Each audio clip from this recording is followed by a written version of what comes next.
Welcome and thanks for joining us here for this conference. So that has an exciting and timely topic, digital detox and meditation. So this title refers to two growing trends in technology today. Digital detox, on the one hand, is this idea that we should go through a communication diet, go offline, unplug, don't use telephones, computers for whole weekends. There's a whole business that's starting to develop around it. On the other hand, meditation has been also touted as the newest trend in technology in Silicon Valley, with Google opening classes for their employees on meditation and mindfulness, Facebook opening meditation rooms. But not only in the Silicon Valley, like meditation is being more and more announced as a better way for us to train our minds and live better lives. And also a possible response to a better relationship to technology. Yet, this title here is not to be understood too literally. This conference is not a Ludit session. It's not either a tutorial to disconnect. But those two topics are provocative because they ask us how we feel about our technology, what it is, what it does to us. And the answer is, on a daily basis, often overwhelmed. We hear tales, and we also do. We struggle with email, we scroll late into the night, we feel tethered to our devices. These are experiences we've all had. I do remember the first time a few years ago where I installed an application on my computer that blocks the access to the internet. And I was a student at the time, and I remember the feeling of realizing that I could write a paper in 4 hours instead of 18, because I was not checking my emails or Wikipedia or Twitter. And that felt like the early 2000s, that peace of mind of not being connected to the internet. So of course the answer is not, let's get rid of it, but how can we create and fashion a better relationship to it? So this is why we are here today to discuss these issues, because technology has this incredible potential to empower us and make us freer. But in our daily experience, we often don't feel like it. So this is why we have here a panel of scholars, designers, and practitioners of both design and meditation to start and open this conversation of how can we use the technology in ways that empower us and do not leave us feeling bereft. And how can we fashion a better ecosystem for our technologies and ourselves. So we'll start by, each of our panelists is going to do a presentation of 10 minutes in which they will explain you what they do and present some of their answers or suggestions for these better ways to live with our technology, after which we'll open to a discussion, which I will moderate. And then we have two young, I don't know how to call you guys, engineers, or who will tell you about their home creation, which is a floating center in Paris, but I'll let them talk about it later, and then we'll open it to the public. Thanks again for joining us. And so our first paneling will be Rafael Calvo. He's a professor and director of the Positive Computing Lab at the University of Sydney. His work focuses on the design of systems that support psychological well-being in mental health, medicine, and education. He has a PhD in artificial intelligence and has written over 150 publications in affective computing, learning systems, and web engineering, and he also has a lot of other accomplishments that I won't read here because that would be very long.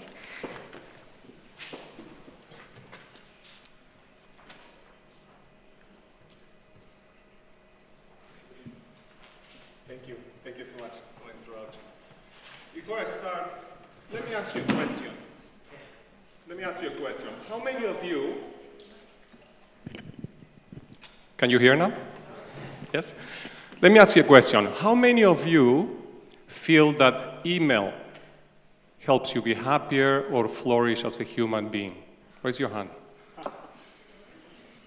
No one. One. Good.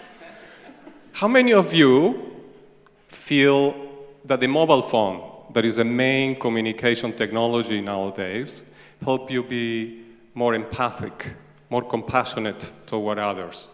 Raise your hand. No one. How many of you wearing maybe an Apple Watch or a Fitbit or any type of activity tracker? I saw a couple of those in the demo outside. How many of you feel they help you be more confident about yourself, more confident about the way you look, your weight, etc.? Not one. Isn't it sad? Isn't it sad that the technologies we build to make our life better don't seem to have a great impact? Now, if I ask you, how many of you feel that email or the mobile phone help you be more productive? 80–90%. There's a reason for that. The reason is because engineers like myself design for efficiency. We design tools so they take the least amount of time to accomplish a particular task. So we have been designing for productivity because productivity is easy to measure and then it's easy to design for. And productivity or technologies in general started as a tool for work, so productivity was very important. But the productivity mentality is taking us to measure, compare everything we do, from the amount of steps we walk, the number of hours we sleep, the number of times we make love. Yeah, there's an app for that many people use. So tracking, comparing, all of those things make it more difficult to slow down, to pause, to disconnect, to pay attention to quality over quantity. All things that are essential for well-being. So isn't it time for us as consumers, as entrepreneurs, as engineers, to develop a new kind of tools that take into account well-being? And this is what we call positive computing, the development, the research of technologies that support well-being and human potential. We believe that all tools, all technologies should be designed to support well-being. So there are many factors that support well-being that psychologists have been studying for a long time. In the book, we consider this and a few others, and what they have in common is that all of them have a lot of evidence that they support well-being, and for all of them, psychologists have interventions that have shown to have a strong correlation or support that particular factor. Obviously, designers take into account positive emotions, things like pleasure, fun, etc. all the time. But other factors are more rare. We hardly ever take into account, and mindfulness is one of them. I'm going to give you some examples, but first, let's see how you will integrate these factors into technology. Nowadays, most technologies are not positive computing. They don't take into account well-being at all. But there is an increasing amount of work from Facebook, from Google, different companies that look at preventative integration. That is, when you find that your application is hindering a particular factor, for example, when you have in Facebook a lot of antisocial behavior, the designers, will look into ways of preventing that antisocial behavior. You could also have active integration, where other type of tools take into account well-being, and you incorporate them. It could be Word, Microsoft Word, it could be Gmail, it could be standard platforms. And finally, dedicated integrations, where you build an app, you build a piece of software specifically to support one of these factors. So let me give you a couple of examples. This one is a project with Jeremy Bylenson at Stanford. And it's about how to promote altruism, helping behaviors. And in this particular study, using a VR environment, they had two groups. Let's say half of this room here will go into a virtual reality experience where they fly around a city as a tourist. Okay? And the other half of the room will go into the virtual reality experience and fly as Superman that has to rescue a sick child. So both of you have different experiences. And then when you come out of the lab, we measure how many of you actually there's an accident outside, a lady has an emergency, and we measure how many of you will help and for how long. And those that did which experience are more likely to help? Which one do you think?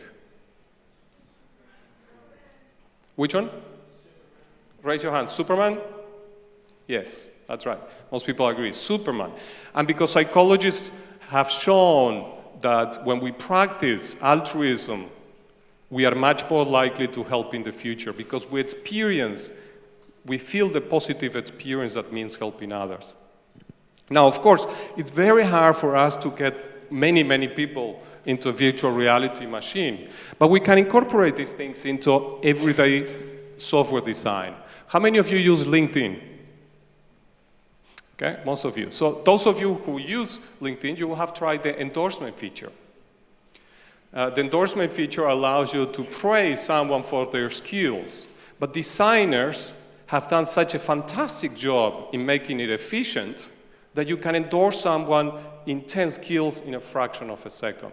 That is a missed opportunity because we know that helping others is good for the person who helps or praises and endorses someone else. And obviously for the person who receives the praise, whose ego gets bigger, right? So it's a missed opportunity in the design to help both sides of the equation.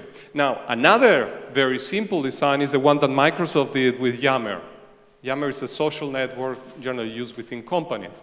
And when you praise someone, you have to write a few words on why you are praising the other person. So those few words take 5 seconds. But in those 5 seconds, we experience helping or praising someone else. And we benefit from that. And then the other person knows that it's more meaningful. It helps connectedness. It helps connect people. And it's just a very simple design change that once you start thinking about well-being comes in very easily. Now, you will hear today a lot about mindfulness apps. These are from the dedicated type. So generally, and there's a lot of fantastic new apps, and we are collecting evidence on how they can help people and so on. Some of them are even trying to bring mindfulness, for example, in the workplace. Now, these are one type of intervention. The question for me today, I think is a very interesting topic of the panel, is to see how we can actively bring mindfulness to everyday life. And the question is, do we need to give up technology? I personally think that is lowering our expectations of the tools we have created. We can do much better. We can do much better if we design for that. And we need to develop methodologies and then convince the software companies to do so. So disconnecting, I think, is not enough. It's also very hard to literally disconnect. We increasingly need these tools. And we need to design the technologies to take into account these things. We should be better off because of technology, not despite technology. If it's not happening, it's because we are not designing it right. Thank you.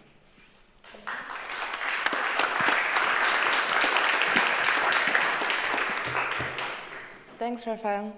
So our next speaker is Kurt van Menswert. He's an artist and a philosopher who coined the term next nature, which revolves around the idea that our technological environment has become so complex that it's best understood as a nature of its own. Van Menswert uses design to catalyze discussion on future technologies. So he's created a number of projects. I'll just quote two and he'll tell you about more, but one was called a traveling nano supermarket, which was showing nanotechnology that may hit the shelf soon, but it did not come to France, the supermarket. And one other one that I found really nice was In Vitro Cookbook, which explores the potential impact of lab-grown meat. And he'll tell you all about it. Thank you.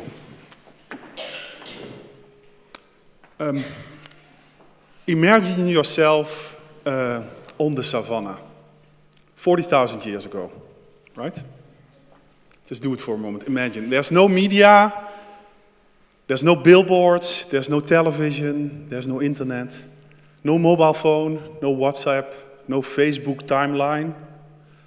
Are you feeling perfectly relaxed already?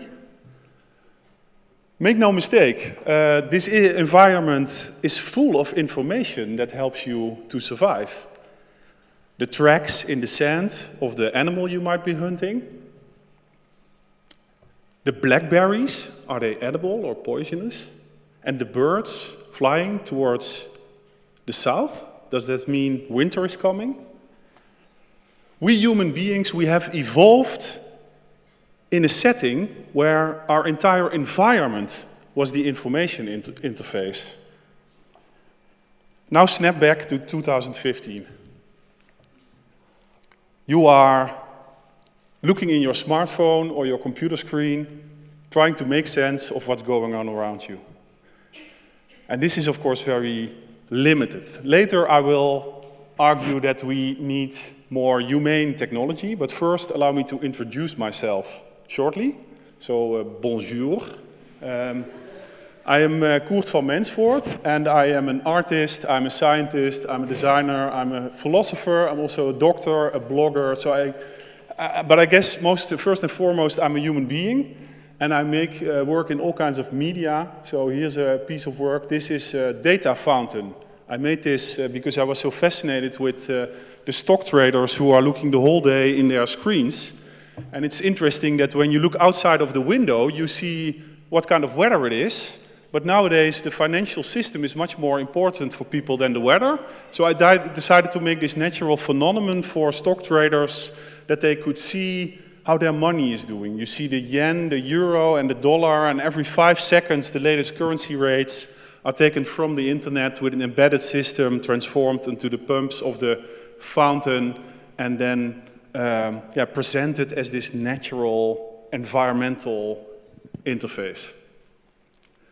Of course, you could also do this with other media like plants. You make a simple system, you water the plants according to how the finances or your data is doing, and then you have your data plant. Or even one step further, you could think of a whole data climate, you know, that everything in our environment becomes an interface again. I don't know how technical you folks are, but this would still be very difficult to implement, I have to say. But you can speculate about it. You can think about it, what would it mean? And I do this a lot in my work. I make a lot of speculative products. In fact, I made a whole supermarket of speculations. It's called the Nano Supermarket, which present products that might hit the shelves in the next 10 years. And it's a supermarket noir, meaning that I'm not only presenting the beautiful, innovative products, but also the more like darker, uncanny, difficult products. So both dreams and nightmares. Some of the products, for instance, this is the Wall Smart interactive paint. You put it on the wall only once, and then you can change the color of your wall as many times as you like. It uses magnetic nano rods that at a nano level, this is 1/1000th of a meter size, bend the light, and then you could make a surface like that. Today we can only make this smaller piece, but who knows, in the next decade we will be able to make a larger surface. Another product is the Google Nose. You all know the Google Glass, right? And yeah, we always think this digital world is extending our senses. It's giving us new experiences.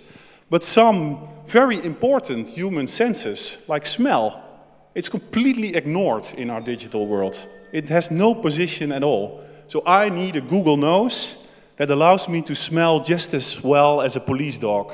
That would really be something I need. Another product is the energy belt. You see, your body fat is always seen as a liability.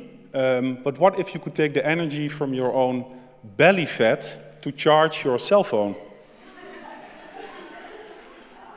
And you might also want to use this to charge your Twitter implant. The Twitter implant, it's implanted in your jaw, and then it starts to tweet everything that happens inside your body. So everything is just being tweeted, even things I'm not even aware of myself. And I will get it for free with my health insurance company. They will give it to me. Because yeah, if I live a healthy lifestyle, it's being twittered and it's very positive. Of course, if I smoke a cigarette, it will also be twittered and I might have this, well, increasing health penalty or something. Who would buy this? Anyone? There's one happy guy, yeah. Typically, most people say this is going a bit too far. I don't want this information shared. And what's interesting for me then is where do you stop? Implanting a Twitter implant is taking it too far, but then exactly where is the border? Because we're sharing so much data and information, where do you stop? And in general, it's also this question of how do you allow new technologies in your lives?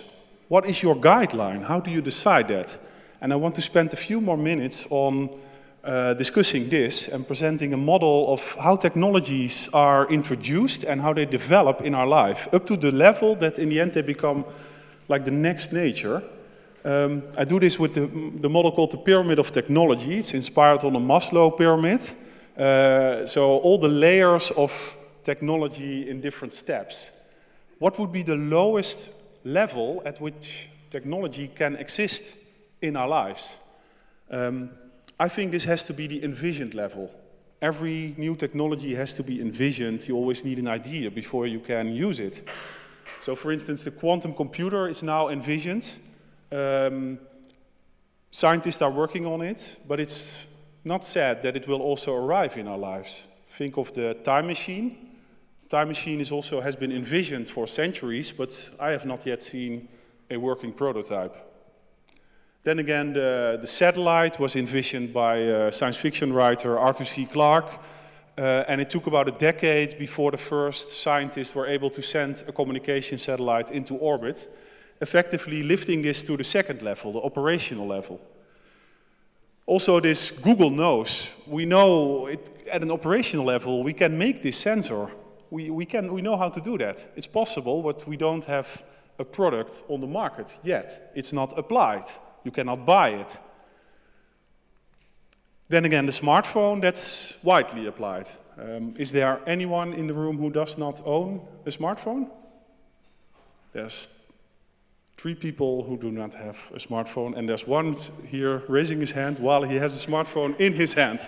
You big liar. Smartphones, they are widely accepted. They are part of our everyday lives.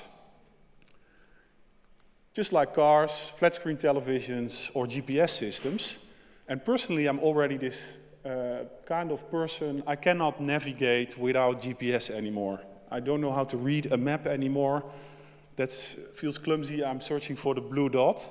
So for me, that has become vital already. Vital technologies are technologies that, if you would remove them from your life, you would have a crisis. So think of sewage systems. Just consider removing all the sewage systems from Paris today. That would be a big mess. Or also more recently, the internet, right? It's only a few decades old, yet if you would remove it now, I think we would all be, well, we have some crisis there. And you could even argue, would you rather live without internet or without a sewage system? I leave that up to you to decide. These technologies are vital, and at a certain moment they become so successful that they become invisible. Invisible technologies are not experienced as technologies anymore. They just work. Think of the alphabet.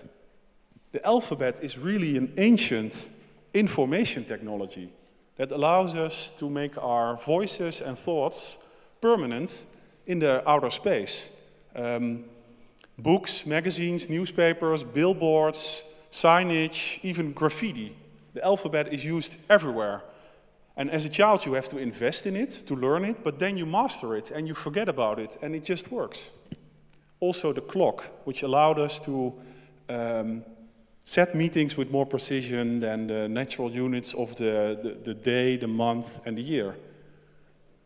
Then we are moving to the summit, like what is the most ultimate level a technology can reach. I think the ultimate success a technology can have is to become entirely naturalized, part of human nature. Think of clothing. We don't have to detox from clothing, really. It's part of our lives that humans wear clothes. Also agriculture. We don't think of it as technology even, but some 10,000 years ago, this was a big invention that also radically changed our relationship with the natural environment. It was a technology then, but now it's part of the human nature that we practice agriculture. And the most ancient example would probably be cooking. We don't know exactly when this was invented. Some 200,000 years ago, some smart ancestor had the brilliant idea of cooking, pre-digesting your food before you would eat it. Effectively, you're extending your stomach in the outer world, and cooking allows you to intake more calories in less time, grow bigger brains, and basically become modern human beings. So what we learn here, if we see this whole development of technology, is that new technology in the beginning is always alien, artificial. Then, once we embrace it and we apply it, it might become more familiar. The next step is that it can become like a second nature to us, and the ultimate thing that can happen is that it becomes part of our human nature.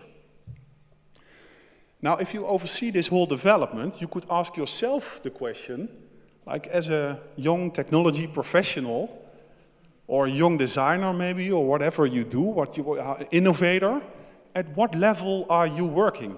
Where are you active, and who do you know who's working at another level to push new innovations to the top? And typically most people, they're working on the lower levels, because that's what we think of when we talk about technology. Many people have this notion of technology as anything that was invented after I was born, or even worse, technology is anything that doesn't quite work yet. And this is so limited. You know, if we know the whole story about technology, then because of this, we settle for partial solutions. We have these beautiful dreams of ourselves, like, for instance, the dream of telepathy. That's an ancient dream. It's envisioned, but then we settle for a mobile phone with an empty battery, which is basically like a partial implementation of telepathy. It's just not good enough yet. Or we dream of being able to fly like a bird, and then we end up on a crowded airport. So if we push our inventions and our dreams all the way to the top, we can do so much better. And I think that's our job. It will not be easy, but at least we will know where we're going. Not back, but rather forward to nature. And as these technologies, in the end, when they become really, really, really successful, they become part of our human nature. Hence, it's also urgent to push for lack of a better word, I would call humane technology. Humane technology is the technology that takes human needs as the cornerstone of its developments. It resonates with our senses rather than numbs them. It should feel natural rather than estranging. It should revive and connect to our human intuitions, some intuitions we might even forgot about. And it shouldn't outsource, but empower people. And eventually, hopefully, it can then also realize the dreams people have of themselves. And if we can do this together, then we will do something not only for ourselves, but also for future generations that we can be really proud of. Thank you.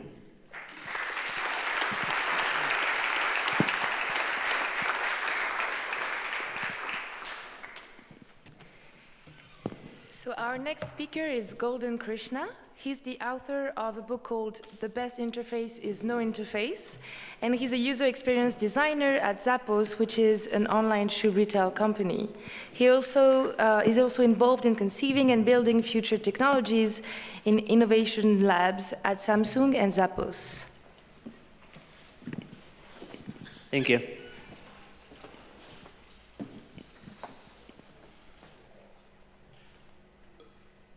If you look around, we're drowning in screens.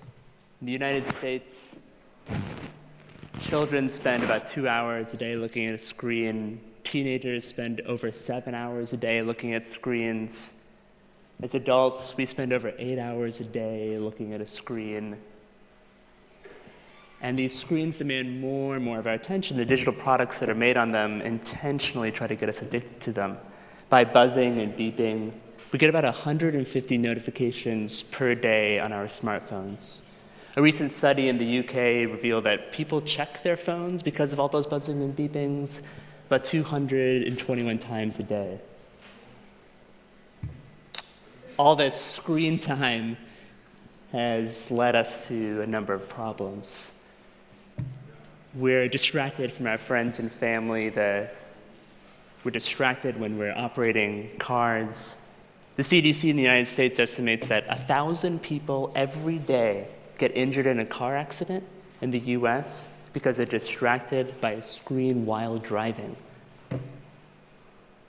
The color temperatures of the screens we look at have deep blacks and bright whites that mimic the color temperature of midday.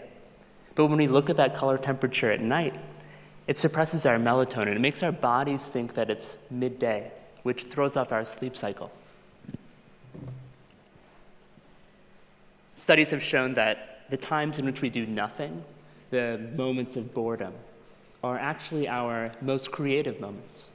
But we've replaced those moments of boredom with more and more screens, and as a result, we're less and less creative. What's so crazy about the screens that we look at is that they're based on these graphical user interfaces, this model that was created in the 1970s and has hardly changed since. Some of the colors, some of the forms have changed, but we still resolve and rely on the menus, the icons, the input mechanisms that we've been using for about 40 years. This is sort of the front end, the graphical user interface that we're all looking at all the time. The thing that powers it is the back end, the microchips, the processors, the sensors. And in that time since the graphical user interface was first created, that back end has gotten more and more powerful. If you look at our computer processors, they've gotten faster and faster. The sensors that I described earlier have gotten cheaper and cheaper. Some of the best smartphones in the market have about a dozen of these sensors embedded in them. We've gotten so good on the back end with technology, we don't really actually even need a front end to truly solve people's problems. We're at the point in technology where we can actually create tech to solve problems in your life that doesn't even need a screen. It wasn't that long ago that our lives were filled with paper, and we dreamed of a paperless world. Now, instead, our lives are filled with screens. And I think we should dream of a screenless world. I actually think that the best graphical user interface is no interface. So I wrote this book about how and why, describing through diagrams and text about how we can get there. So how do we solve problems in tech without using any screens at all? Well, let's start with a problem. Forgetting your house keys, it's a simple one that happens to a lot of people. A tech startup called Lockatron tried to solve this problem by doing what we normally think of as innovation today, by launching an app. They had this cover that goes over your door lock. And when you launch the app, you get these huge icons that say lock or unlock. When Lockatron looked at this, they realized there was something a little bit off about their experience. You, number one, walk up to your door. You, number two, pull out your smartphone. You, number three, turn on your smartphone. At the time, number four, you swipe to unlock your smartphone. Number five, enter your PIN code to open your smartphone. Number six, you press the home button next to your last open app. Number seven, you have to press the home button next to your last open group. Number eight, you swipe through a sea of icons trying to find the app. Number 9, you tap to launch the app. Number 10, you wait for the app to launch. Number 11, you hit this huge unlock button. And finally, you can open your door. It wasn't that great, but this is what we think of as innovation. These are the apps that we think of as where we're headed. But it's not. We could do better. We can create these screenless solutions. And when Lockatron looked at this, they thought, can we do that? Can we sort of embrace our typical process and just have the door open? Can we get rid of the screen? And they did something really simple. They used one of the sensors I was describing earlier, just a simple Bluetooth radio in their door lock. And when you walk up to your door and you're within a foot, your phone in your pocket just unlocks the door. It works as sort of a back pocket app, not one we have to interact with every day, but one in which it takes technology a step further to reduce screen time in our lives. There are a lot of great things that happen when you go from this screen-based thinking to screenless thinking. After Lockatron made this improvement to their door lock, they raised $2.2 million on Kickstarter. That's really impressive for a door lock. There are other companies who are experimenting with these sort of back pocket apps. This is video from a company called Square. When you walk up to a cafe you frequent, on the cash register, your name appears, and along with some of your recent orders. When it comes time to pay, you don't pull out your wallet, you don't pull out your phone at all. They just tap your picture to have the payment occur. Another company, another startup called Ginger.io is trying to help people who suffer from mental health illnesses, not by asking them to fill out form fields of 0 to 1 to 10 about how they feel each day, but instead a back pocket app that monitors things like when do they wake up, do they leave their house frequently, and it reports, alerts, and probable reasons for the healthcare professional to be worried about them when they don't do those typical activities. Here's another problem, hot car interior. On a hot day, your car can heat up. I've been going around the world talking about these sort of screenless solutions, and when I was at Sydney recently, I walked out of the airplane terminal and I saw this ad. It said, what if your phone could make your car cooler? It was a picture of an app, one of those universal remote controls that people think is what we should be doing. But when you actually come time to launching this app and figuring out how it works, and you press turn climate control on, it takes about 15 minutes for your car to cool off. It's not really innovation. Here's a different solution. Toyota took an idea that Mazda worked on a while back. They took, again, one of these sensors, one of these cheap things, a thermometer, something we're all used to today.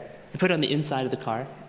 When the temperature increases past a certain point, the sunroof opens just a crack, and small fans blow the hot air out of the car. So the car's cool when you enter it automatically all by itself.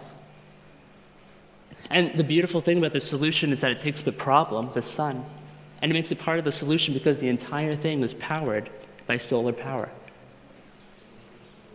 Here's another problem, saving money. A lot of people in the Western world are terrible at saving money. A startup called Digit, which just recently launched, hooks up to your checking account. It monitors the way you spend, and it looks for gaps for you to save more and more money. And as you buy different things, it understands your routines, your spending habits, and it moves things to your savings account. Automatically, on its own, it helps you save money. It takes technology a step forward. It creates these screenless experiences. We could do so much when we think about examples like this. We can fall in love with something more than a touchscreen. You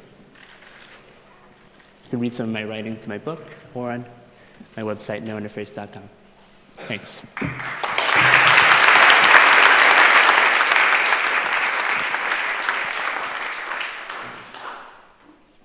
Thank you. So our next speaker is Jean-Baptiste Stuchlik. He's an engineer and psychologist and the co-founder of the project Innerly, which is dedicated to the well-being, well-being and promote less intrusive and more respective technology. He's also the co-writer with Christophe Dehaye of the Petit Traité du Bonheur 2.0, and in a former life he was a teacher at Polytechnique, l'Université de la Sorbonne et l'Université de Paris-Dauphine.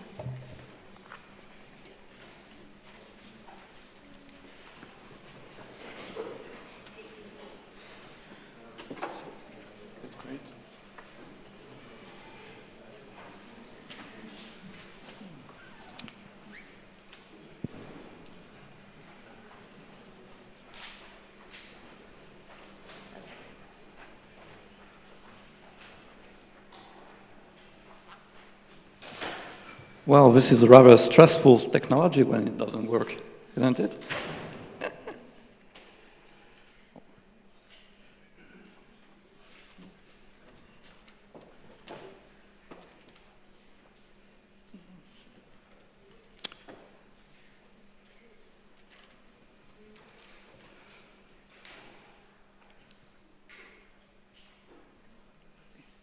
That's great. Thank you. Hello, everybody. So I'm Jean-Baptiste Stuchlik. I'm a psychologist, and I'm going to talk about this, the way we could use technologies to reconnect with ourselves. So here are the few criticisms among them about these technologies, which are, in sort of way,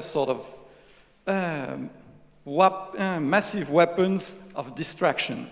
But the paradox is when you see someone looking at his smartphone or YouTube on laptop, it seems very focused, in fact. So these are technologies that are attention grabbers, as Rafael Calvo was talking a few minutes ago, but there are other paradoxes. In fact, these technologies can do tasks or chores at our place, but in fact, we are overwhelmed by other things to do, or well, something to do. We should go faster, but we lack times.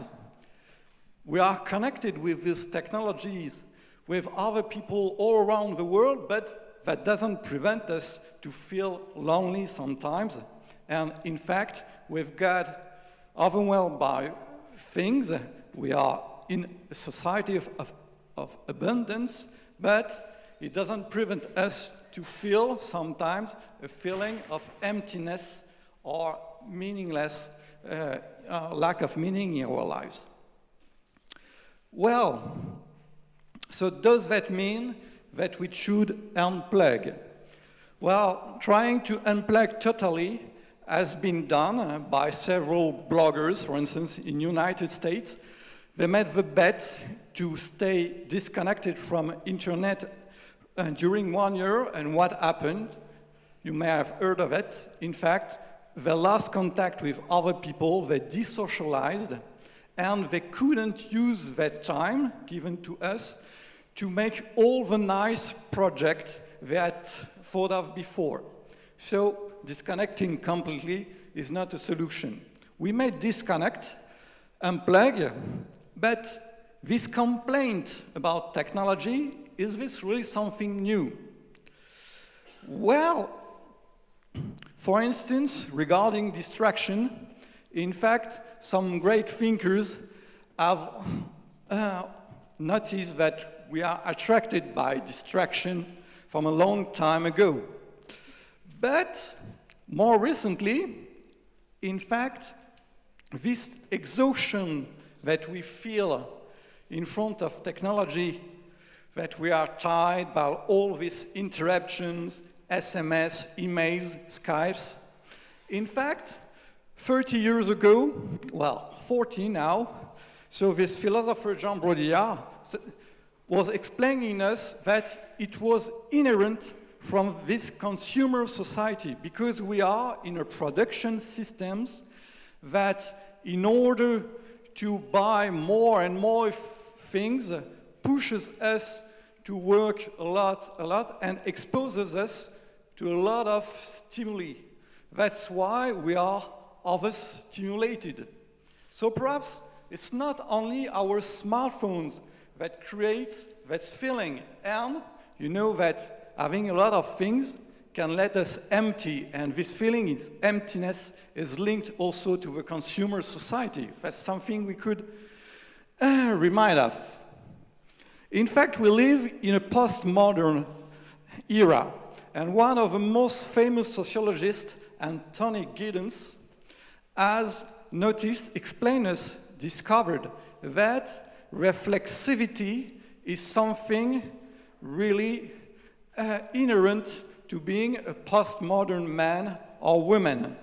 And we constantly think about the way we are going to find a meaning and to live our life. And is made a link with the notion of narrativity. In fact, we find a sense in our life, a meaning in our ability to construct a story. And in fact, we must integrate everything that happens is this process of building our own story. And it's a work that every postmodern man or woman has to do now. This approach has been also analyzed by another philosopher, McIntyre, who speaks about the narrative quest. In fact, we find unity in our being, because you may know that with these technologies, we have many identities. We are sort of split off in many dimensions in our life: work, family, friends, religion, or something like that. And we must make a real work of finding a unique self. And in fact, this work is what McIntyre calls the narrative quest. And at the end, the fact that we have the feeling that our life is a success or a failure is in our ability to successfully build, tell this story, or to fail in building this story. Another great philosopher, Paul Ricoeur, goes in the same notion and speaks about narrative identity. And in fact, we did not choose to exist. This decision has been made by our parents, so it's not our responsibility. Our responsibility is to give meaning to our life. And in fact, what Paul Ricoeur explains us is that we become the co-authors of our life in the part in which we are responsible, I mean in meanings, by working on this narrative and on this narrativity. So, we've got many things, technologies, this feeling of emptiness, and the need to build a story of ourselves. There is a work, and this work is more and more difficult for us to make because we have less and less time. All these distractions, TV, smartphones, emails, distract us from making that work that nobody can make for us. We must build that story, and if somebody else tries to make that for you, there's a lot of chance that you'll be alienated. So as subjects, it is our task, it is our mission, and nobody should find a meaning in your life. So there's sort of confluence with the technology questions. First, I'm going to go rather fast. Here is an article we wrote with Christos there in the Paris Tech Review, telling you that first there was broadcasting, which was the first step of technology, one-to-many diffusion broadcasting. Then with email, there was point-to-point communication. And then with Web 2.0, in fact, we went to a new era, the social web, and in fact, it was a communication many-to-many.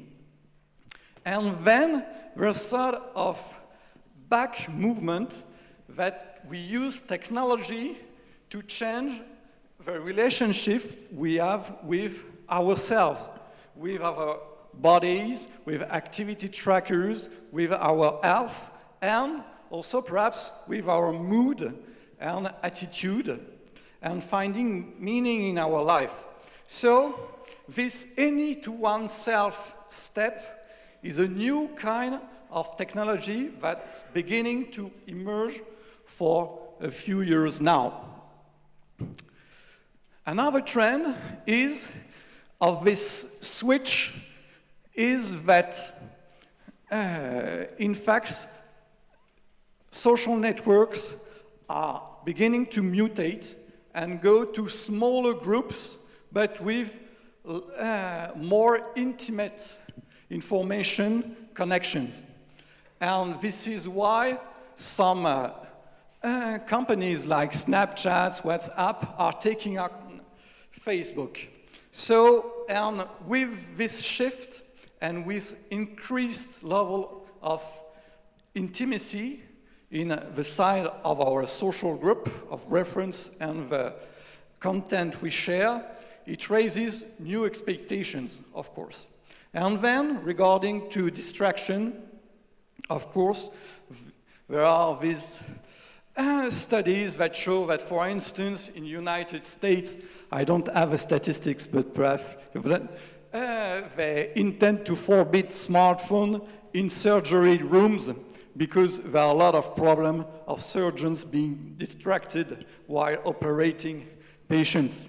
So there's a need to regain focus. There's a need to construct, to reinforce our narrative identity, and there's the coming of this new type of technologies and the expectation to improve our well-being.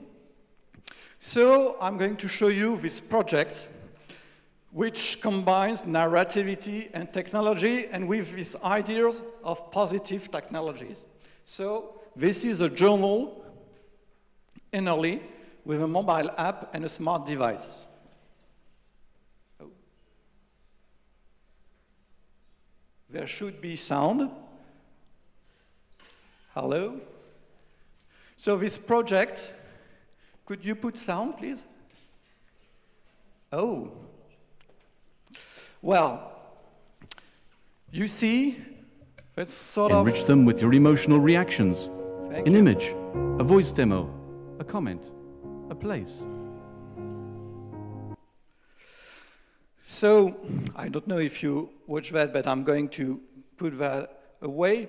The idea is simple. It's not sufficient to collect a lot of pictures, data.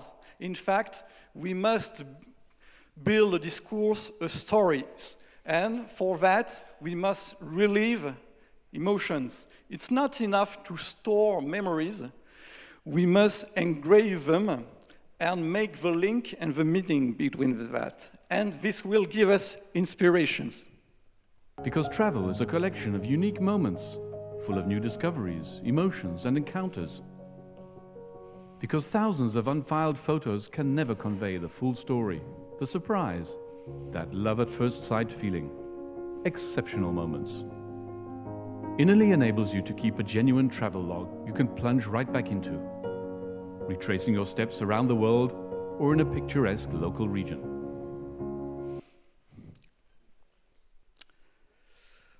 This is part of this movement of designing technologies that respect us, that distress us, that inspire calm. So here is Spire, a creation by Moraveggi, who works in a Stanford University lab, which name is the Calming Technology Lab. In fact, we all expect this technology to be more respectful.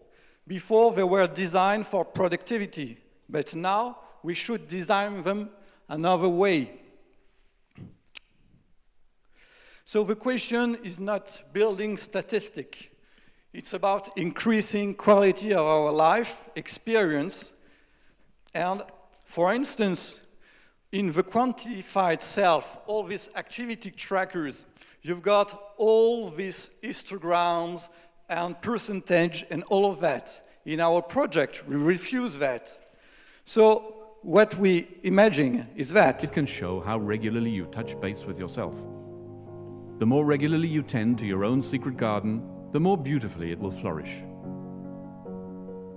And we use this metaphor because our life, our memories, and this work nourishes, nurtures our inner soul.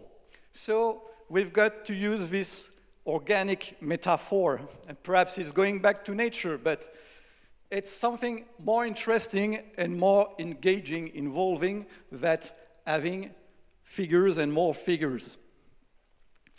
So about this expectation about privacy, of course, we have some requirements, and I would say something else. In fact, until now, technology, which was designed for productivity, decreased empathy. But our bet, and it's the bet of people working all around the world in labs or other domains, is that we can reverse the technology to increase empathy. So for instance, what we try to implement. Because standing united with a loved one or a noble cause is inspiring, gives meaning to our own existence, and can even change the world. By lighting an innerly candle, you can support a cause, an idea, an initiative, or simply show your solidarity and spirit with an emotional moment or tribute. So, our ambition is to be part of this new species of technologies. New species because the requirements are different. We want to enhance reflexivity. Now, these technologies of distraction drive us away from ourselves. They make us forget who we are, but we can use it the other way. It can help us to build a story. It can induce us peace and not stress us, and it can respect our privacy. So, in conclusion, we may unplug, but we also have inspiration according to our life's goal. Nobody will make that work for us. We must find the time to make that, and our bet is that we can use technology in that mission. Thank you for your attention.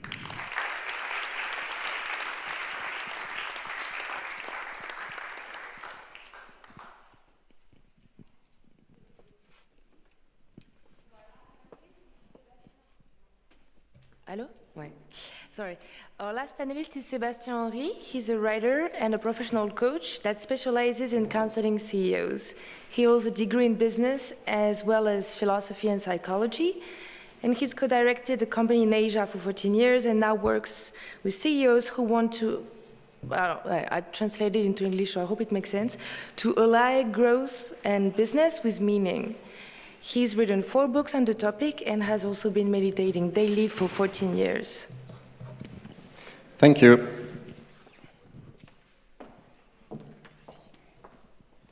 So I'm going to stand here because I feel more connected to you, and that's important for me. Actually, I asked the organizers if I could stand on the desk, but they said, no. So, but I feel very good here. Thanks for being here. I'm going to start with a story that happened 25 years ago. I was a business student at that time. I was learning a lot of interesting stuff about business, but I was lacking something essential in my business school, which was how to make my life meaningful, beautiful, and full of joy. I heard at some point of very special people living in a special place. And I thought, okay, let's go to have a look. And I took a bus and went there. And these guys were living in a place that was pretty simple, elegant but simple, in the middle of nature. And as soon as I met them, I was like thinking, this is something I had never seen. What I had never seen was the joy in their eyes, was a quality of presence that was deeply touching. And these people, you may have guessed now, or may not, but I'm going to tell you anyway, these people were monks. And I know at that time, I knew immediately as well, I didn't want to be a monk because first I wanted to have a family, I wanted to have a business, I wanted to have a life that was quite different from the one they had. At the same time, I was deeply touched by the presence and the joy I felt. And I promised to myself, you are going to have a business, you are going to have a family, but you are going to also to try to bring as much as their joy, presence, and compassion to your daily life. Now, I'm telling you this story, you may find it difficult to relate to what we're talking about today, but I see a link because I keep going to meet these people. Christian monks, Buddhist monks, although I'm not a Buddhist, I'm not a Christian, but everywhere I go there, I find the same joy, peace, and quality of presence. Now, the fact is, you may think it's easy for monks because they live in a totally disconnected world, and it's not true. Many monks I meet have a smartphone, they use the internet, they actually have a job, a real job. It means monks have to make a living by earning money, as most of us. And among my favorite monks are business monks. It means these are monks that are in charge of making the income or running the business for the community. And even these guys, I'm telling you, they know how to keep their center, they know how to keep their heart open when I see them. I've never seen, it's true, I've never seen a monk running. Okay, I hope to see one day and to catch him and say, hey, you're running. But so far, I've never seen a monk running. I've never seen a monk digitally intoxicated. So to them, talking about detox is like unknown. So, of course, you could say, again, it's not like a business life. They live in a privileged environment, and so on and so on. And we could have a point, but I think a lot of this would be also excuses. Because the way they can do that, I think, is because they pay a lot of attention to the way they lead their life. And I think also, although your life is very remote from their life, there are a couple of things we can learn from their experience. And this is what I want to share with you. 3 things I want to share with you today. First thing, the way they structure their time. Again, they have a job, but several times in the day, they disconnect from any kind of work, whether they're writing emails or whatever they're doing. There's a bell ringing, and they stop immediately, and they gather in particular part of the monastery, and they practice. They practice meditation, they practice prayer. No matter what the practice is, they set the intention on doing this very simple gesture. Of course, it's a symbol. This gesture I'm going to do right now, this gesture. It's a gesture that symbolizes to me, slowing down, getting back to what is truly essential, and connecting to the best part of themselves. Very simple. Of course, difficult in daily life, but nothing magic in that. So when I started really looking at the life of the monks, I was like, okay, I'm not going to meditate 8 hours a day like they do, or even 4, or even 3, but what if 2 or 3 times a day I use the expression sanctuarize? I don't know if there is such a word in English, but sanctuarize, it comes from sanctuary. It means I protect my time. I protect my time as the most precious thing I can do in my day. And now, again, I don't want to set myself as an example, because if my wife were here, she would tell you I'm not an example, and she would be right. But I can tell you as well that since I started about 5 or 6 years ago, promising to myself and letting know others as well that from 6 to 9 and from 6 to 9 a.m. and from 1 to 4 p.m., I will take no call, I will take no emails, I will connect to nothing. Life has changed dramatically for me.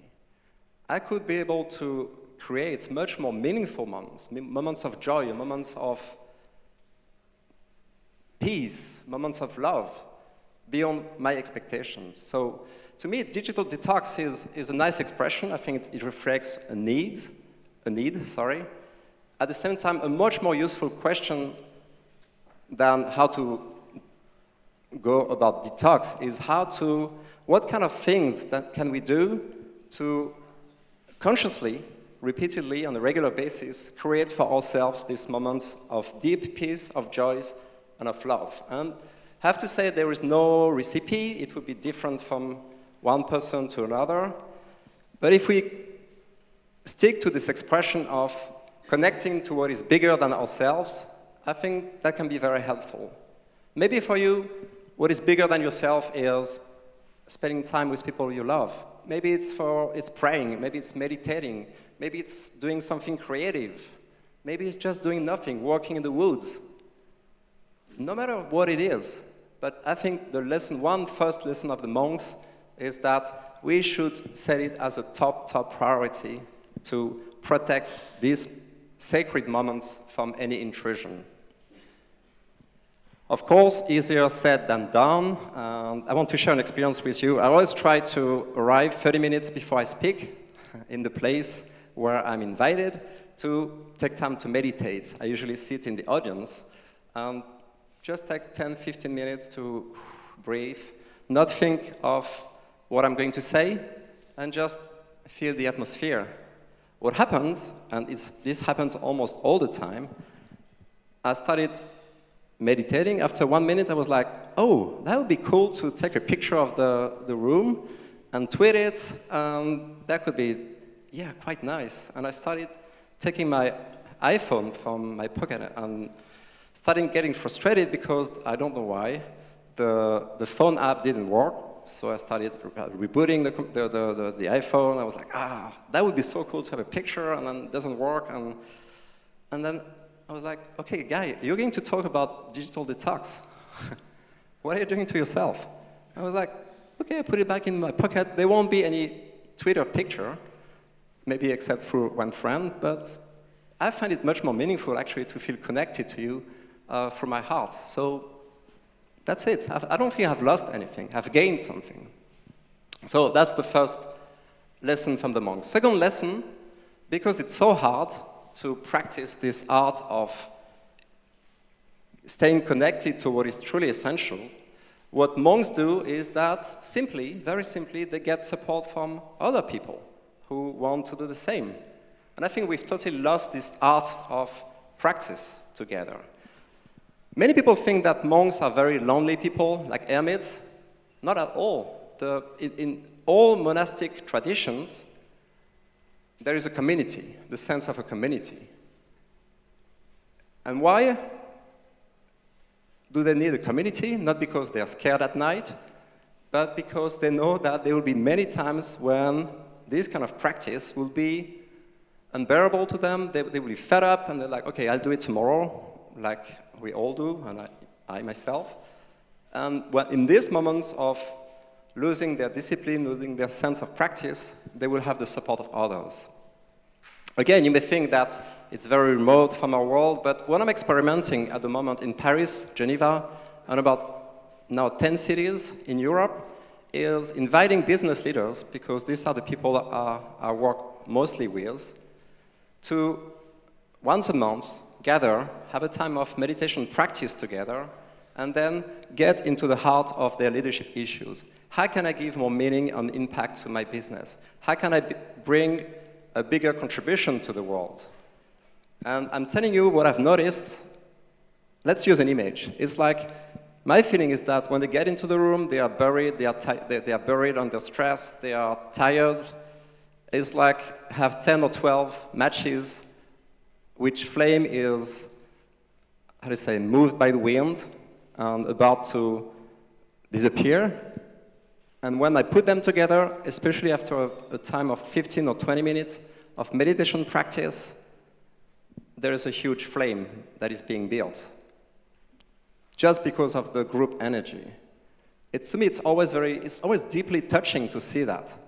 And I'm telling you, I've never seen one of the participants who is taking his iPhone or another device to connect to the internet. They are connected to themselves, they are connected to others, and that's a lot to them. So that's the second lesson I think we can learn from monks, because it's so difficult for us now to disconnect. Let's find people around us who can help us connect to what is bigger than us.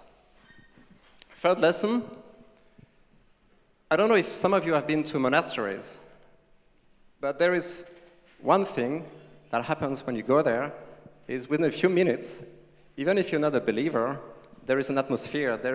First of all, there is silence. And as soon as you get there, or at least as soon as I get there, I notice that my quality of presence is shifting. I don't see my problems the same way. Actually, some of my problems just disappear altogether. And I think silence has a critical role in that. Now, again, we don't want to live in silence. We don't want to live in a remote area. At least I don't. And my question for several years has been, how can we build places around the world that can offer us the same quality of presence as monasteries to help us get back to ourselves? And especially, again, to business leaders.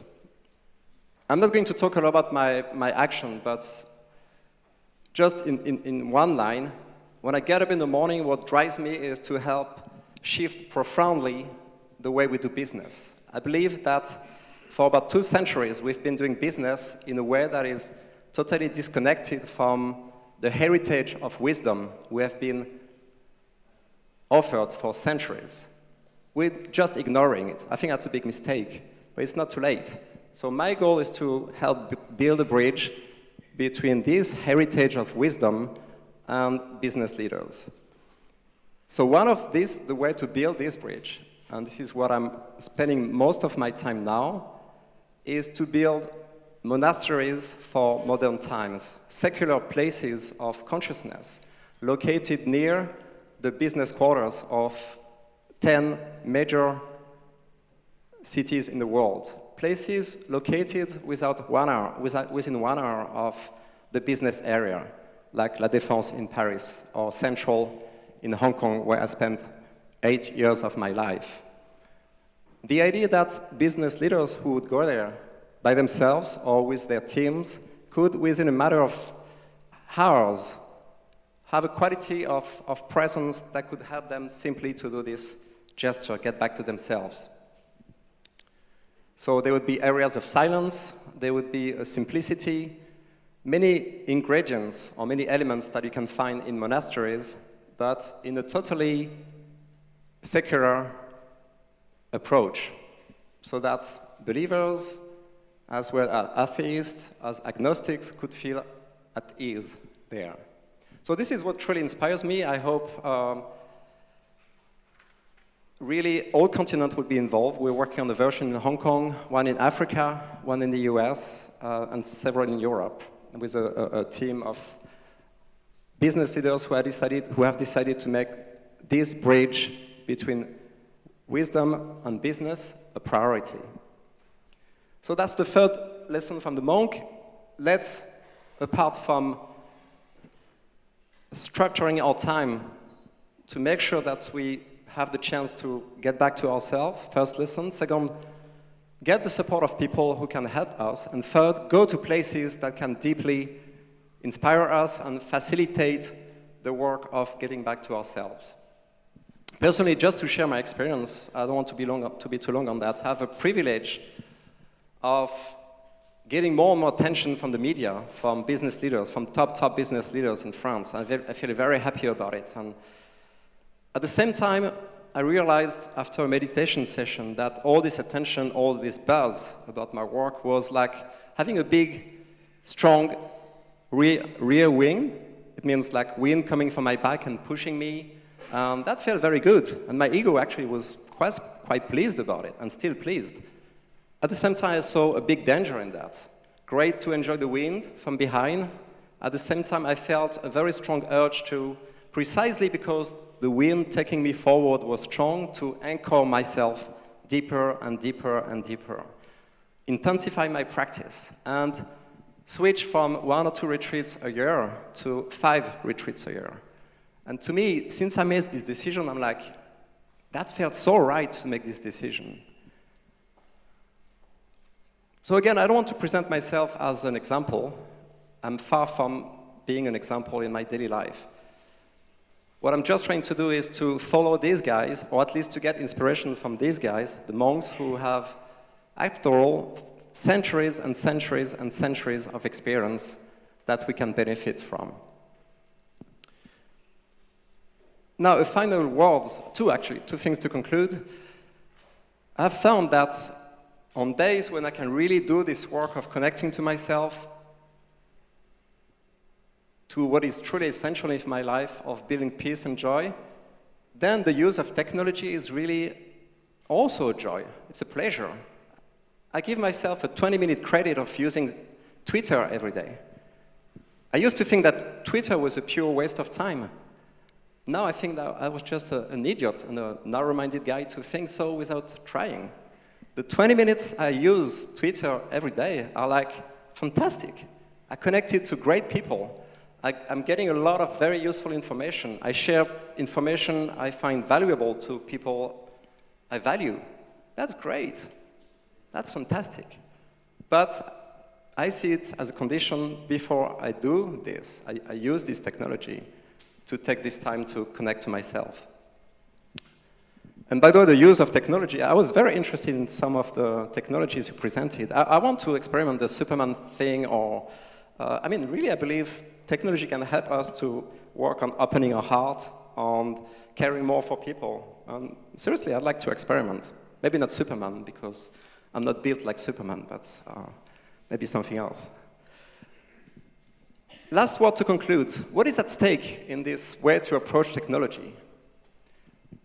On the surface, we could think, well, it's just a matter of being more centered, not to be too stressed, to avoid burnout, and to be happy ourselves. Yes, I agree to some extent, but I see, because I work with business leaders, I see a much, much, much bigger purpose. And the bigger purpose is the kind of impact we have on the world. Just an example, I was not prepared to talk about it, but this morning I was in the train, and I was working from time to time, daydreaming, and then all of a sudden, 3 rows in front of me, I saw a picture that I saw someone using a computer, and on the computer, a picture that deeply touched me. From those of you who are from overseas, you may not know that person. That person is called Tom Morel. That was a picture of Tom Morel. Even among the French, some people may not know him. But this picture, I had not seen it for 25 years. And when I saw it 25 years ago, it had deeply touched me.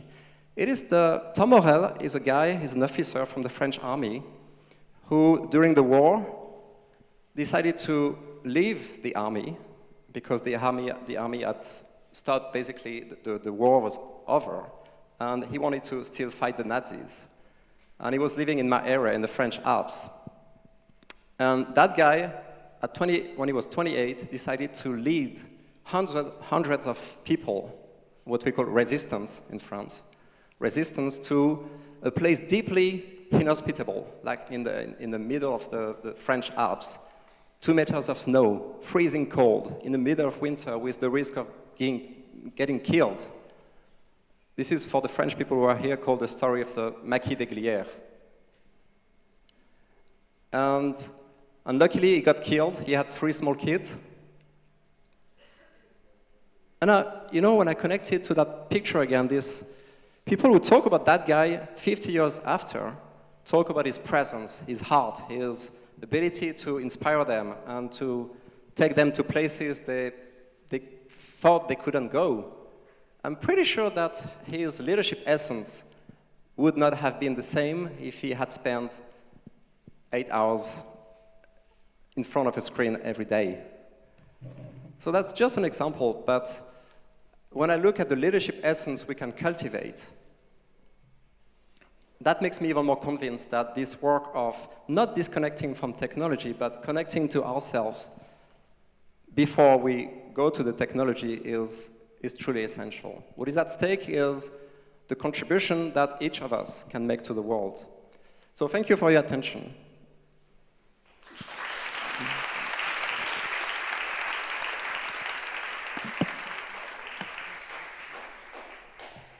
Thank you. So, can you hear me? Does this work? Yeah. So now we're going to have just a brief discussion, but I think I'll keep it short so we can hear about Meiso and then open questions to you guys. So my first question is, so I think one of the things that you all guys made clear in several ways is that the technology we have is really limited compared to what we can be doing with it. So if we want to build technology that is not based in productivity culture, where can we find models? Where should we look at, like art, games, nature? And so I'm curious also for your experience. Where do you find your inspiration? Also maybe in your own experience of, over connectivity. So you guys can just, whichever wants to jump in, but just use the mic. Yeah. So I think there are many, many examples that once you start thinking about the topic, you start detecting. Recently, there was a study, an article in the Harvard Business Review about one of the largest finance software companies. They sell things like TurboTax, software that people use to make taxes in the US. And they also make software, is a leading software company for payrolls. Now, accounting, hopefully there's not many accountants here, I find it's can be kind of a boring job. And apparently, within all the jobs that accountants have to do, payroll is one of the most difficult, boring, etc. Payroll is when you have to pay salaries. So this company redesigned the payroll system to seek meaning, to help the people doing the payroll system find meaning in their work. So they redesigned it to make a celebration. Paying salaries is acknowledging the effort of the other people. So they look for as many ways as possible to remind people that when you're doing the payroll, it is about helping the family and paying the salary, and that maintains her family and also celebrates their work, etc. There's hundreds of projects in many different software companies that are looking for ways in which people go beyond just enjoying the positive emotions that we get from fun, let's say from games, or from other relationships. It's not just about positive emotions. We want meaning, we want autonomy. So I was really happy, for example, here, there's so many young people back there. And we have 2 projects for people with chronic disease, particularly 15 to 19 years of age. One of them is for kids that have cystic fibrosis and diabetes type 1. So if anybody here knows someone who has cystic fibrosis, for example, or diabetes, they have a lot of dietary issues, right? That means that eating ice cream or pizza, it's not a good idea. Now, I can very easily, as an engineer, build an app that, using the GPS, when you walk into the ice cream parlor, it has kind of a Harry Potter howler. Now, where your mother shouts, "No, don't eat that!" You know what I mean? It's very, very simple for me as an engineer to build that. What is the impact? How would you feel if your mom controlled your diet in that way? And how many of you have had a controlling mom? It doesn't feel good. And it's a problem because if you use that design approach, you are limiting young people's development, personal development, autonomy. So there are many examples like that where there's good design, there's bad design. For engineers nowadays, it's very easy to build an app where I control what people do. So we can look for alternatives where in self-control it's about support. Sorry, I spoke. Does anyone want to? No, Kurt, I was wondering where, because you talked about speculative design. So that made me wonder, should we look at art and impossible object to think of the objects that we're going to use?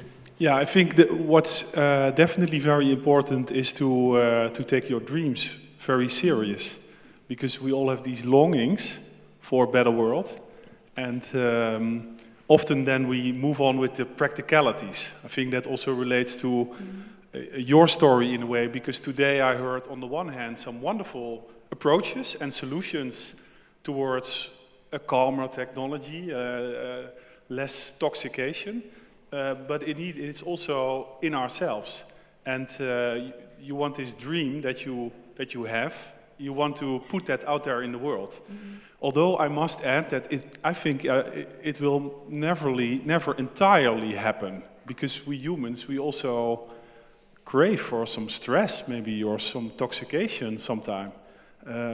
So yeah, you have to find a way to balance that. On the one hand, better applications, better technologies, a better connection with yourself, and then yeah, you will maybe do a better job, although it will never be perfect, right? Can I do a bit of research here? What? Research? Let me ask something to the audience. Okay. How many of you eat organic foods? Or, okay, excellent. So the majority of you spend 20, 30% more on buying a particular type of food because you think it's healthy. Correct? Now, how about healthy technologies? How many of you will be willing to pay 10, 20% more for a tool for which there is some evidence that it's good? Innerly. That's right. So there is, well, it's not as many maybe as before. It's almost as many people. But I think it's because we tend sometimes to think the mind is different from the rest of the body. Sometimes we care more about the body than the rest of than what we have up here. So I think there is an opportunity for those of you who are entrepreneurs. I think the Futur in Seine is also about developing, helping French startup companies and so on. There's an opportunity for technology companies like Innerly and so on in helping those people that are trying to live better, healthier mental lives, not just physical lives. I think that's the future, the next step for entrepreneurs and technology developers. We need to see, because people is really anxious about the negative effects of technology, but we also can use technology, a new form of technology, to improve people's lives, not just addressing the negative aspects. Things like the companies, Innerly and other companies like that are one approach. There are many different approaches. I think the standard platforms should also be looking into that. Yeah, well, that's a good segue to the thing I find is the trickiest aspect of that, which is, well, at the time, like the web economy is based on, it's an economy of attention where our attention generates money through the ads and the retention rate and all that stuff. So while the economy of attention being an economy of distraction, because that's something that I always think about when I'm distracted on the internet, is that I am fighting against like a team of, designers, and they have like the best state-of-the-art research that design my desire to click away. So how do we make this tension work? Like, how is this viable? You know what I mean? I think we could make a small comparison with architectural design. In fact, I think that I speak as a psychologist now, but we all know that there are a problem of burnout in companies now and depression. But there's a lot of guiltiness about that because people think that, in fact, having a burnout is one's responsibility, or that was what thought perhaps 10 years ago. Things are changing, but being depressed or having a burnout is some way being weak or having been taken too far or being unable to say no. But in fact, we live with this technology, but only with them, in a sort of pathogenic environment. And we could compare with architectures.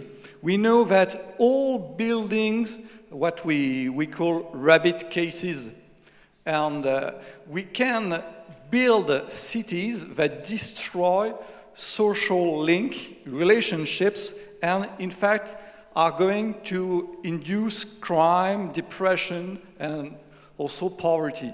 And now we know these effects of bad architectural design, and we design our buildings in another way. We've got urban specialists.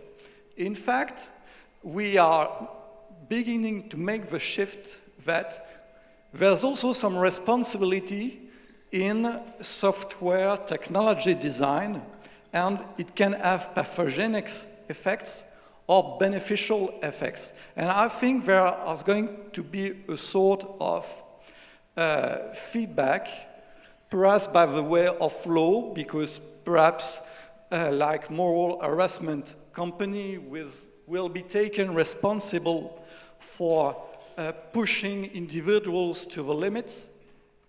And I think that there will be a move to a more respectful technology but we need creative people, and we need people to tell, yes, we can do things better.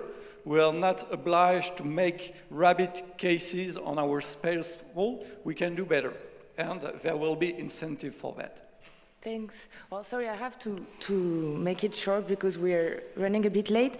So stay with us before we open to the floor. I want to introduce you to Maïté from Meiso, who will tell you about their own creation, about mindfulness and experience.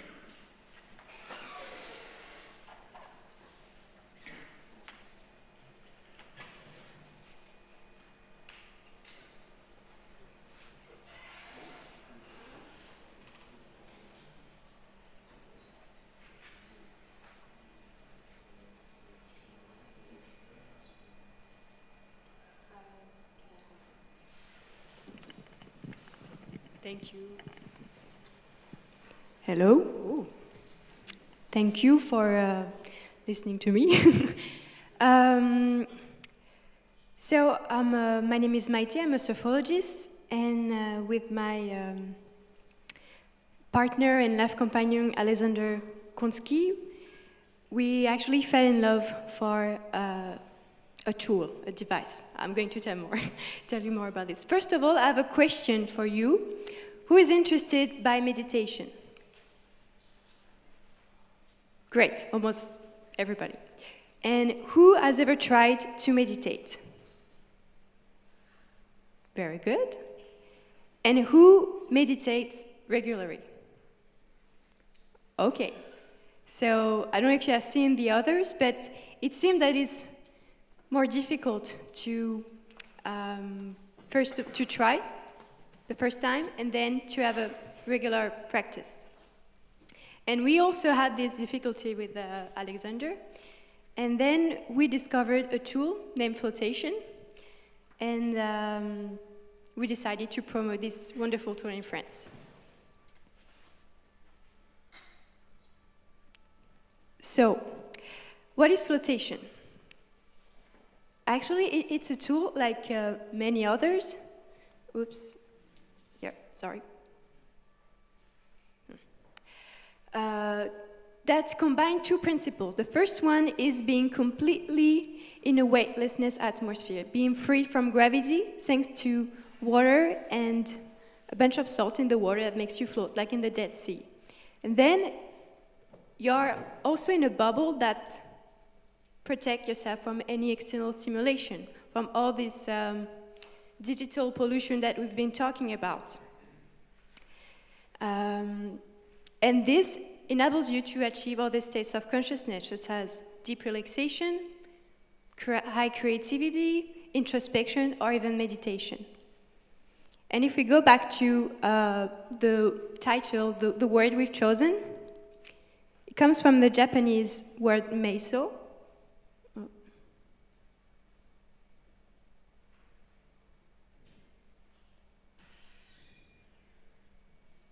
Okay, anyway, it's not working. Well, actually, there are two characters in this word. The first one means tsuburu, to shut, and the second one means omo, the thought. So briefly, we could think that it means that to shut the thoughts, but it doesn't. It means to shut our eyes, our senses from the external world to focus on our inner world. And it's actually the same idea that a neuroscientist had, Mr. John Lilly, in the 50s, who wanted to study the conscious, the brain, what was going on in the brain when you don't have any external stimulation, no sound, no light, no pressure on your skin. And after many attempts, he created what you can see here, a flotation tank, which is basically a box, soundproof, with bunch of water and salt inside where the person floats in pure darkness and pure silence. And the results has shown that the person in the tank achieved great states of consciousness, such as meditative state or deep relaxation or even deeper introspective experiences. So in the 70s, this scientific device has been taken by the wellness industry, and many sort of tanks and pools have been created.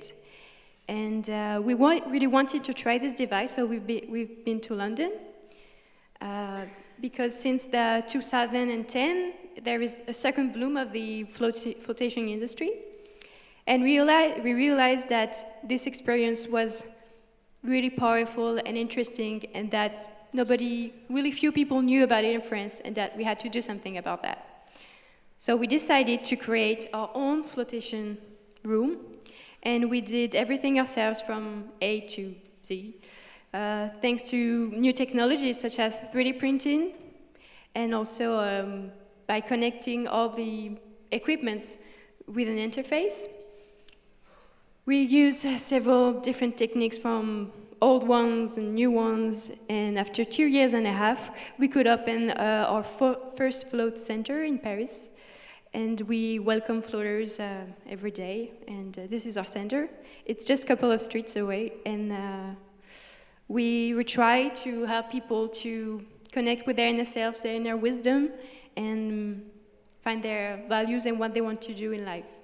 So if you ever want to know more about flotation, just come and talk to me or send me an email. And you can find us on the internet also at meiso.fr. Thank you.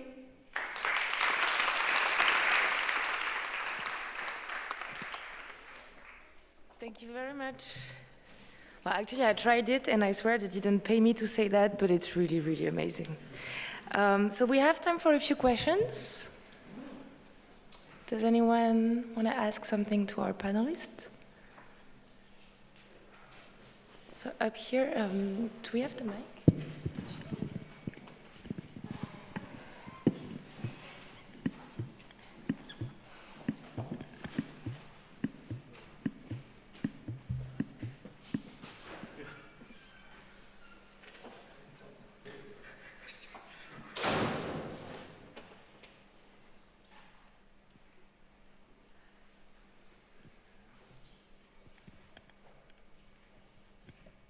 Hi, thank you so much for speaking, all of you.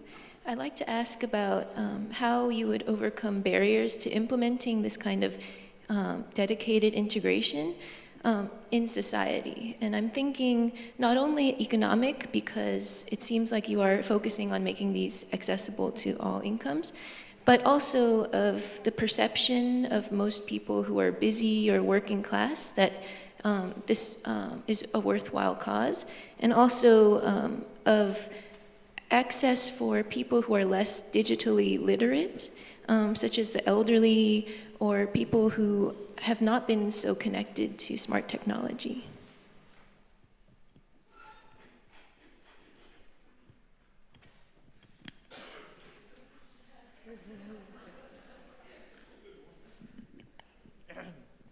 Well, I mean, earlier there's something that's an interesting bridge between what you're discussing and what you had asked earlier about ad-based businesses and the sort of addiction of technology. And I think, at least from a practitioner's point of view, we evaluate success far differently than what you're talking about. What you're talking about is an aspiration from a societal point of view. And internally, at a lot of technology companies, they'll evaluate how well they're doing based on things like the number of clicks or the number of times someone looked at something. And you end up with all sorts of bizarre outcomes. So, for example, even on the New York Times website, it'll list the most viewed articles on its homepage, and it'll elevate those as the best articles because they're the most viewed or the most shared. And then you end up with things like BuzzFeed, which crush it at those metrics. You degrade journalism because you value these particular metrics as better or worse. And when you try to zoom out and you try to do something greater for everyone, I think part of the battle is just internal, and figuring out ways that we can say to a company, by using this particular metric, you know your customers are happier, or there's less sort of digital involvement on a day-to-day basis. And how you expand that to third world countries or to people who are less digitally literate, as you're describing, is a huge challenge. I think you hear a lot of people talking today about sort of the next billion of people who are going to be connected online. And no one has quite figured that out yet, but it's definitely where we're headed, and definitely something we should all be considering how to get there.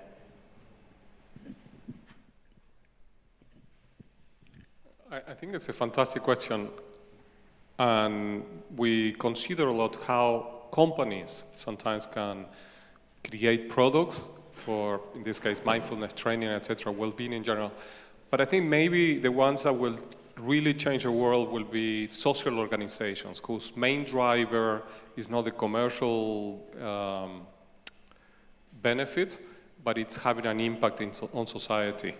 And I think the relationship is similar to the temples that my colleague here was talking about. In the temples, especially the original ones, the traditional Buddhist temples or Catholics, monks don't charge. It has been an adaptation to Western culture where you go to maybe a meditation center here in Paris and they charge you a fee for the instruction. I don't know how common that is here in Paris, but it happens quite often in Sydney. But the original temples are all on donation. And having said that, they still need to have an income to maintain, to run the temple, etc. And the way they see it is, well, if people is not giving me donations, it's because I'm not doing a good enough job. That's how the monks think about it. And I think maybe that's how these social organizations should do. In Argentina, I'm originally from Argentina, there was a trend a few years ago for restaurants to do that. So you will eat in the restaurant, then people will pay whatever they thought the meal was worth. There was no fixed price on the meal like a menu. And I think, well, that would be really interesting to try to bring more of that traditional culture into the way we make our products, and then reaching out to a wider population. That I think that's what you're talking about. Thank you. Well, unfortunately, we have to end here, but if you have questions, maybe you can come and ask our panelists. Thank you very much for coming today. Thanks to our panelists.